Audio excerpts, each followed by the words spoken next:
All right. Teach Better Family. We are back with the Admin Mastermind Recap, and I have the wonderful Katie Miglin, who seems to be recording with me a lot lately. I don't Yeah, know, we're Katie. together a lot. No one stopped it yet. So let's keep the party going. And we actually gave Jeff and Ray an out, We and they did. still allowed us to be on camera together. Hey, cheers to that, friend. Why, thank you. Actually, I do need some more coffee. All right. So, Admin Mastermind, we had a lot of folks in there, which was super Yeah. encouraging. I love to see all the faces. I just want to mention real quick that we have a brand new Admin Mastermind Facebook group. It's private. I sent that out via email. I'm going to do that again this week so that folks, if you haven't got a chance to jump in there, we've already got some conversations going on. We got some resources being dropped. So the idea behind that Facebook group, Katie, is for us to make sure that we're collaborating and connecting throughout the week beyond our Tuesday morning. So it's pretty What I encouraging. love about it is that people who, for whatever reason, might miss mastermind morning sessions on Tuesdays, it gives them an opportunity to be a part of the conversation. So if you're someone that has not been able to join us for the multitude of reasons, we totally get that. But join the Facebook group because then you can stay with the conversation. You can still watch these recaps on YouTube and still feel like you're a part of it. And then hopefully, whenever your schedule actually allows, then maybe you can kind of jump in and not feel completely lost. You can be a part of the convo. Yeah, I love it. And Mhm. so, I always start these sessions off with these hard hitting questions. You So do. You do. You like to get our brains moving. I got, well, this one is probably more on the personal level, but it did connect to our conversation because we were really touching on proactive strategies with students because, as we know, if we don't build strong relationships with kids, it's really hard when it's poor behavior and having to address Yep. that. So the question this morning is if you could host a teacher student talent show, and I guess it could be admin student talent show, what unique talent or skill would you showcase to surprise and delight your students, deepening your bond with them? And Katie Miglin, you threw out a story that was hilarious. I don't think it was really a skill or talent, but was pretty Well, funny. it was so I shared that in seventh grade. I still remember challenging my seventh grade teacher to a cartwheel contest because I thought adults couldn't do cool stuff like that. I wasn't really strong at cartwheels, but I was like, I've got to be better than her. And in an all school assembly, she totally kicked my butt and did amazing cartwheels. But I guess like the reason it like immediately came to my mind was I was on the other side of it. And how many years later do I still remember that moment? My friends still remember it. They still bring it up. And so I think it is important that we show our students that there's a human side to us. I loved someone shared today that they would showcase their what they grow in their garden and the things that they make, because that is something that you probably are really passionate about, but maybe you would never share with students in a typical classroom or lesson. But, dance offs were shared and, just different, like kind of quirky things. I just think there's so much that defines us as humans that sometimes we shield from students. And the question is like, why? Why do we have to be that way? Why can't we like really kind of show students who we really are?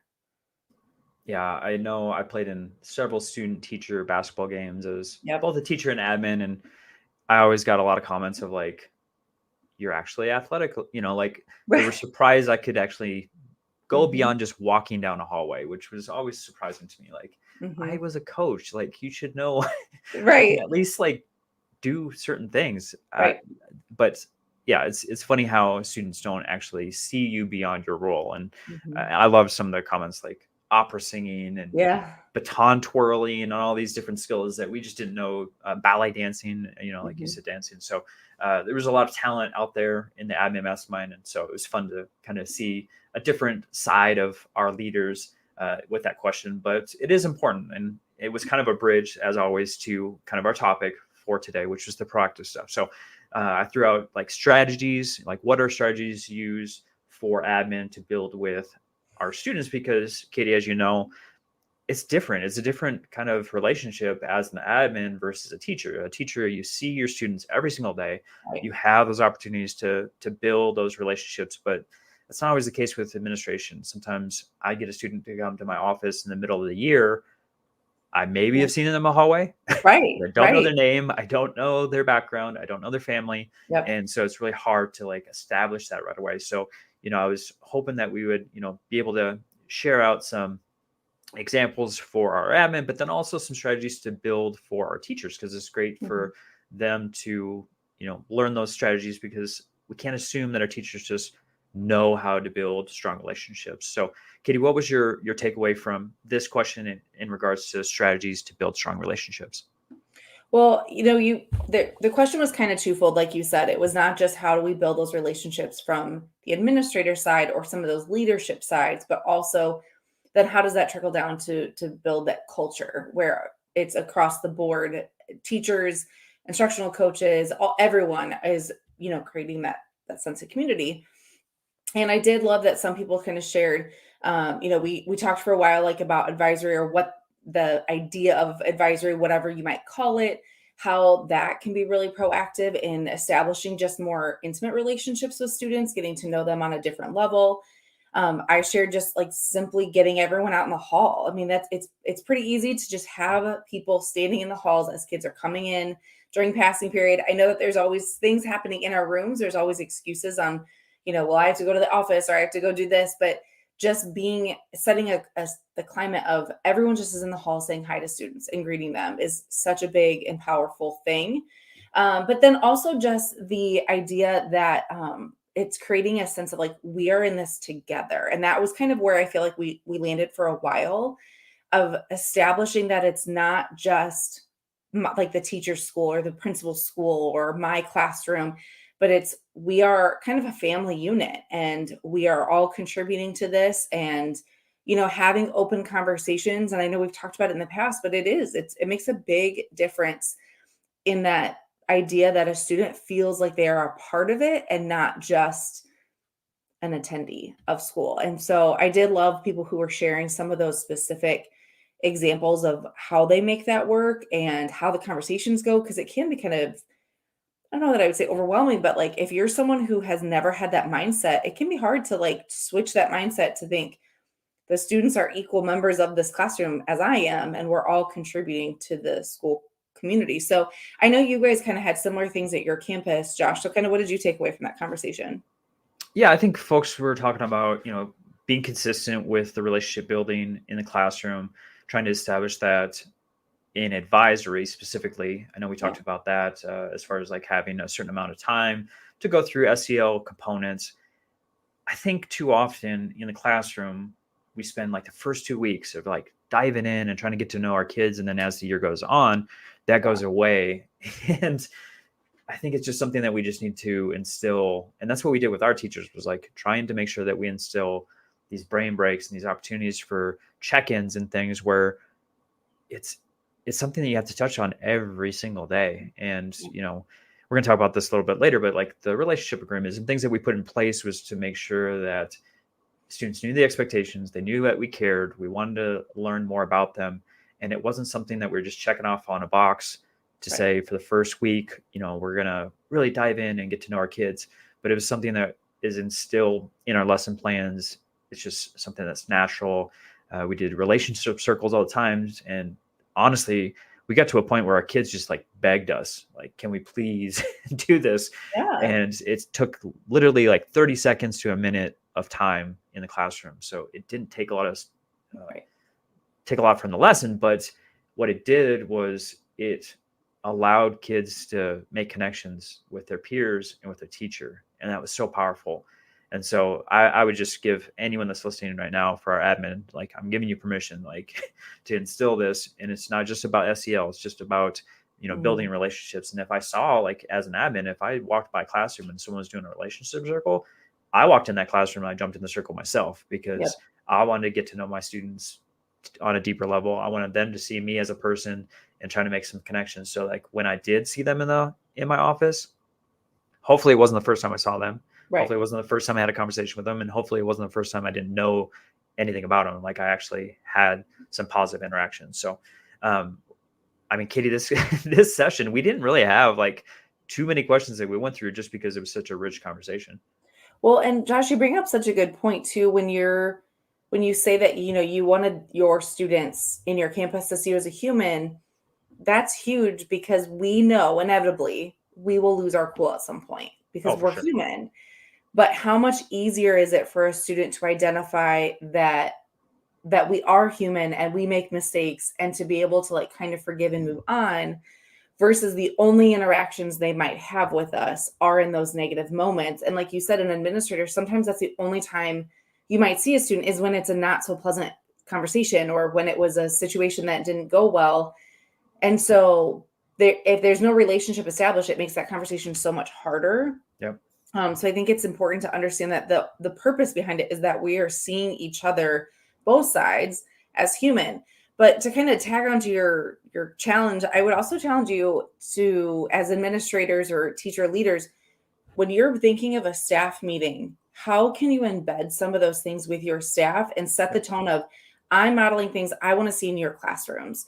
So I know that, we've filled out surveys at the beginning of the year or done get to know you stuff at the beginning of the year, but how often do staff meetings do that throughout the year? How often do you do those icebreaker things, which I know we've talked about the pros and cons of doing it, but like we do the same thing. And as adults, as we think, oh, check, done. We got to know everybody in our building on that first week of, school. And now we don't need to worry about it. When the reality is like, there could be a whole lot of things that maybe a teacher missed those days, or maybe something happened, or maybe a teacher's finally comfortable to share. So continuing to model what we want to see in our classrooms is just as important, because it shows teachers the value that we are all human and we are all together, from the leadership at the very top all the way down to the students. So yeah, I totally agree. We didn't get into a ton of questions, but we covered a lot of conversation. Yeah.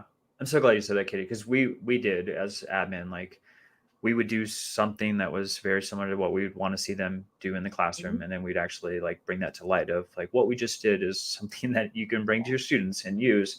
And we were very intentional about trying to make sure every single time we were with the whole staff that we did something that they could bring back to the classroom for this relationship building process. So yeah, I love that. The next piece we talked about was sharing creative proactive techniques to, to set clear expectations. And there's a little pause here because I think everyone was kind of mulling over like what has been done and what has been successful. But I did want to make sure that we had some collaboration on like preventing behaviors before they arise. And that's really difficult, but I think that's kind of what our whole conversation was about, was making sure that we had some proactive techniques, not only for admin, but us sharing with teachers. So, what do you think was probably the things that were being shared that you took away that could be used on a campus?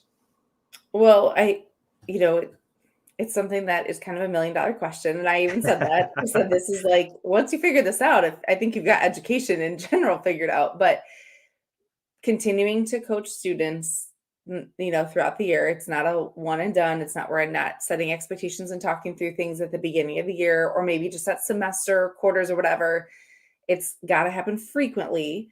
But, someone kept sharing how they really keep an open dialogue with their students and what's working, what's not. And I thought it was so powerful to hear that that is something that continues to happen, because students are experiencing it through a different light than we are. We can imagine what it looks like and what we think and feel and how, what we want it to be. But the reality is, how are they perceiving it? And so keeping that open dialogue and allowing students to share their experience in the journey of your classroom or in your building is super important, and just building that sense of community in the culture of your school. So I just kind of kept coming back to that, which I thought was really powerful. And if a student feels like they have a little bit of ownership, whether it be in a specific classroom or in the building, maybe they'll think twice before they make a bad choice, because they feel a little bit more connected to it, and I think that's a great kind of strategy to be more proactive. I really enjoyed your comment about positive feedback with your little girl too. Oh, yes. Yes.